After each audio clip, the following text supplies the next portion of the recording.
Life is too important to be taken seriously. Oscar Wilde said that, and I lived it when I was young. As a kid, I had it written on a notebook, and I looked at it every single day.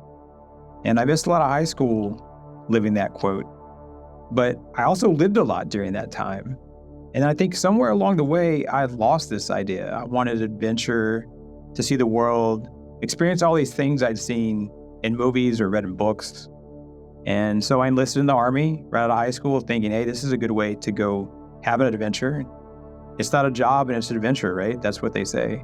And so I lost that wisdom of life being too important to be taken seriously in the deserts of Kuwait, Iraq, and Afghanistan, as I spent so much time there from the early 2000s on through 2015.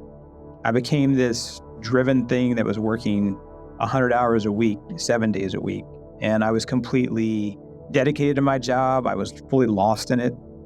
And I don't regret it because I think it brought me to where I am today. It's part of who I am. And I think the mindset of life being too important to be taken seriously, it wouldn't have worked while I was out there fighting a war. It just wasn't possible. And so now I've been getting back to living this, to being this. And that's what we're going to talk about today. Before I even get into it, though, buy this book, read it. Used or new, doesn't matter. Check it out from your public library. It's Inner Engineering, A Yogi's Guide to Joy by Sadhguru. And shouldn't we all be living in joy? This is a refreshing book to pick up. Sadhguru is a force, and he has cultivated a global following over the years, but he doesn't take himself too seriously. He approaches the subject of spirituality with humor and lightness. And I think this is the essence of not taking life too seriously. He teaches spirituality and finding yourself from the perspective of a real human being. This is important in the study of religion, philosophy, spirituality, and science, because I think that we see all these people in these fields often approach it with such seriousness, such gravity. And I mean, don't get me wrong, they're important subjects and they deserve to be taken seriously at times, but it's still nice to see humor and practicality recommended in the application of these systems. And a little on his background, I just mentioned missing a ton of school growing up. Sadhguru didn't like going to school either, and he often just didn't go and skipped. As I read about him doing this and living this way, I felt a real connection with him on this atomic level. Before he became a yogi and saw enlightenment, he spent most of his life in seeing things. And by that, I mean that he observed things. The real power that Sadhguru possesses seems to be his power of observation, of not speaking or acting, but listening, waiting, watching, considering, and pondering. And further, he experimented in how to better receive, not just words or sights, but receive information of all kinds using the senses. For me, this speaks to what I've said in the past about listening to another person. If you just sit with someone and you listen to them wholly and completely, they will tell you anything. They will tell you everything.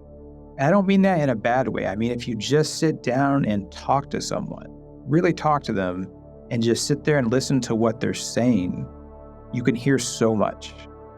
And so Sadhguru sits with the planet and the universe, and he listens to what they say. And so it is. Do you listen?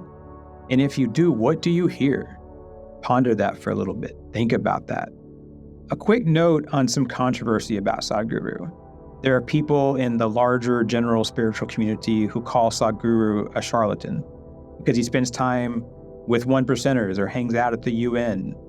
It's a long list of grievances. But here's the thing about all of this. He's human. He's just a man. We get lost in all of this judgment, which is kind of funny because non-judgment is such a central pillar in so many spiritual philosophies and religions.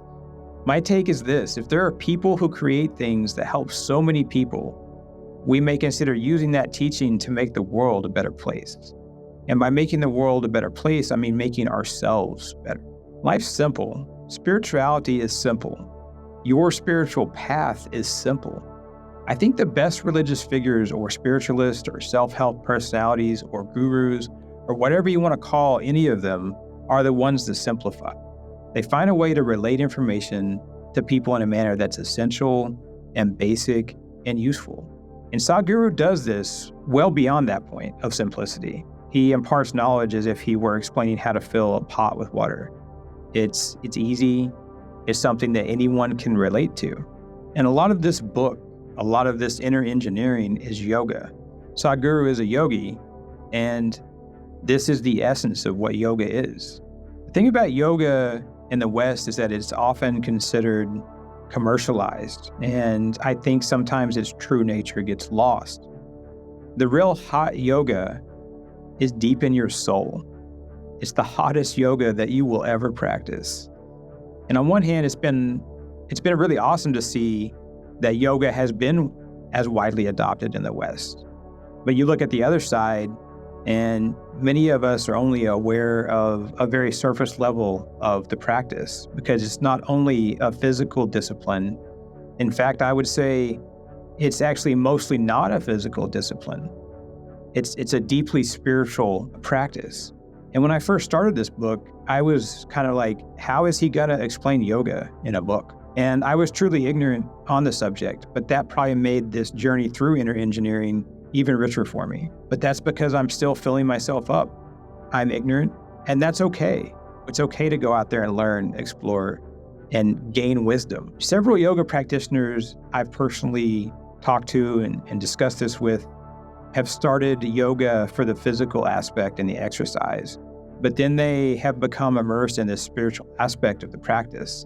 And so I think Western yoga as we know it is still a great gift, and I'm thankful for its widespread adoption because it can lead people to a really meaningful path. Before we move on, please subscribe by hitting the watermark in the lower right-hand corner, and share this with any friends or family you think might benefit from it. Spirituality is more than just the metaphysical journey. It's hard for most people to walk a spiritual path if they aren't grounded and centered. And that means we have to respect the intersection between this wild, universal journey that we're on and the quote-unquote real world we move through every single day. Most great spiritual teachers realize this, and Sadhguru is no exception. In the book, he provides examples of one of the ways to live at this intersection, and that's when you talk about food and eating. We have to eat, right? We have to eat to live. And he explains that you don't have to listen to your doctor, your nutritionist, or your yoga teacher. You really only have to listen to your own body about what to eat. What works best for you is probably not going to work best for other people. And more important than that is your own general approach to food. How are you approaching your meal? How do you approach the actual process of eating? And so we see this intersection between the real world and the spiritual path here as we consume food to live. Considering how we integrate these blocks of life to stay centered and grounded can take you a long way on your spiritual path. So look at being grounded, look at being centered. There's this universal approach. This book could be picked up by anyone in any faith or philosophy and be immediately useful. Being from India, Sadhguru's background is in Hinduism, but he also draws strongly from Buddhism and other faiths. He tells jokes and he relates wise parables that really take you into the story and into the lesson. And if life's too important to be taken seriously, then it's also enlightening to find gurus or guides who don't take themselves too seriously. And I think Sadhguru is one of those guides. He's confident, but it never really comes across as arrogant to me. It's something that I've always admired, people who can have this calm confidence about them. He will offer you advice on how to breathe better, eat better, sleep better, and just feel better and have this better life around you. It's more peaceful, it's filled with joy. And I think joy is what we're all hoping to achieve. And looking back to that word from earlier, in our conversation here, Sadhguru points to the fact that this whole life we're living is about having joy and living joyfully. It doesn't have to be this slog fest that we're fighting through. And I think that's awesome advice. And it's it's a great way to live. There is practical, easy guidance on how you can better achieve more joy in your world as you go through this inner engineering. And I think about the East and the West. We don't teach the Eastern faith and philosophy enough in the West, especially to our youth. And actually, when you think about it, I don't think that we teach much philosophy at all to our youth. It's this constant theme that keeps coming up for me as I work my way through these beliefs from around the world. We'd all be better served with more helpings of wisdom from all over the world. Not only live more peacefully in so many aspects, but we'd also have a greater understanding of this beautiful world we occupy with our fellow humans. We'd be able to relate to them better. They would be more human to us. I think that leads to more collective peace. And life should be fun. Sadhguru says, later in my life, I couldn't help noticing that people coming out of restaurants always had more joyful faces than those coming out of temples. That intrigued me. More of that theme that life is too important to be taken seriously here in that quote. And that the point isn't that we have fun at restaurants and being social, but we don't have fun at temples. The point should be is that we can and probably should be having fun in the temples. Our own spiritual journey, and don't forget that journey can be warm and filled with people, that you don't have to be lonely, even if sometimes it might be. But remember that as you're on that spiritual journey, to have fun. This is all part of not taking life too seriously. How do we stop, take a step back and say, how am I going to have fun today? How am I going to be joyful today? And I think that it's okay if we say, well, there's darkness. Yes, darkness exists. Even as we embrace joy, remember that darkness exists. If there's light, there's dark. And as I read through parts of Inner Engineering, it jumped out to me that there is power in darkness. There's strength in sorrow. There's a richness in experiences that we sometimes deny. Sometimes we need to feel certain things. In my 12 years in the desert, in combat zones, I saw a whole lot of darkness. I was part of darkness. I think there's something to people who have walked in deep darkness, having this sharp perspective on the light. Life, as in the universe, is always the balance. It's that balance between. And that takes me to the fact that there are no boundaries. Sadhguru says there is something in every human being that dislikes boundaries, that is longing to become boundless. The only thing stopping you from being everything is you, yourself. We're talking about you being everything because you are the universe. All these boundaries that you see or feel are false constructs. They're fake walls. They've been passed down to you by society, your community, your family, your friends, your coworkers, your boss, your teachers. They've all surrounded you in this stream of unconsciousness, but you aren't stuck in it. You simply have to stand up and stop floating down it. Stand up and look around, become aware, and then say, I'm going to move intentionally out of it. It's beautiful on the banks of the stream of unconsciousness. And then you can move beyond the banks and you can move wherever you want. And transitioning to this similar subject, let's talk about the cycles of life. The universe loves circles. It's in celestial bodies, it's in mathematics, it's in nature, it's in our body, our cells. And it's interesting because we get caught in these circles around us. There is this giant all-encompassing circle like the cycle of birth, life, death, and rebirth if you subscribe to reincarnation. Then there's large circles like our job or places that we get put into by society. There's relationships and so many other things. And these circles that we're caught in, they keep going and they might be smaller down to like very small circles like bad habits that we kind of have that we live day to day. All these different circles are called samsara in Hinduism, and they're one of my favorite things to talk about. As you become aware, you may free yourself from repeating the standard flow of life and humanity. You can exist in knowing yourself, and then you can exit these circles of samsara, and you'll see many more amazing things in the universe and everything outside of these circles that there is for the universe to offer you. And that leads me to thinking about the external world. Not the inside of us, not our divine self or our consciousness or all this stuff inside of us, but there's the external world. And Sadhguru speaks often about humans allowing themselves to be molded by external events. And I think this overlaps significantly with Eckhart Tolle and Michael Singer, who he kind of made fun of in the beginning of the book. He said this whole being present in the moment movement is kind of ridiculous.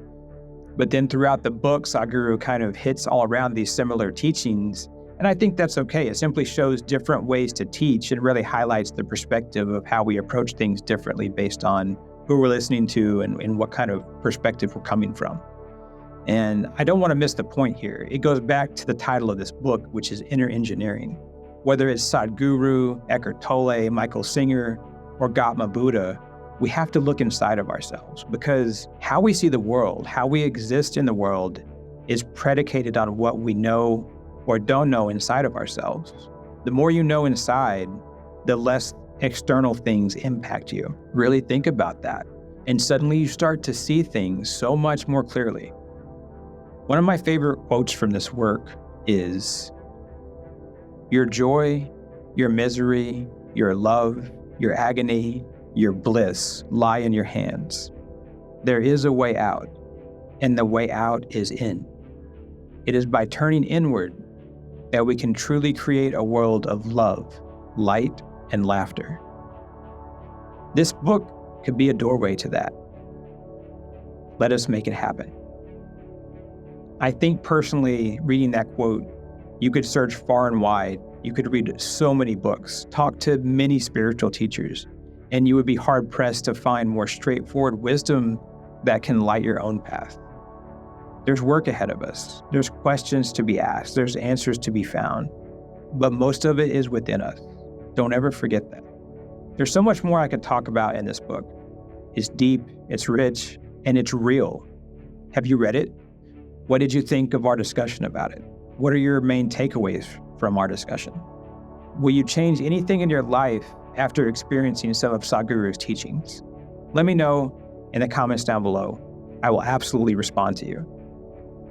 And for a peaceful community where people can share their journeys, be themselves, and have more discussions just like this, visit kishar.org.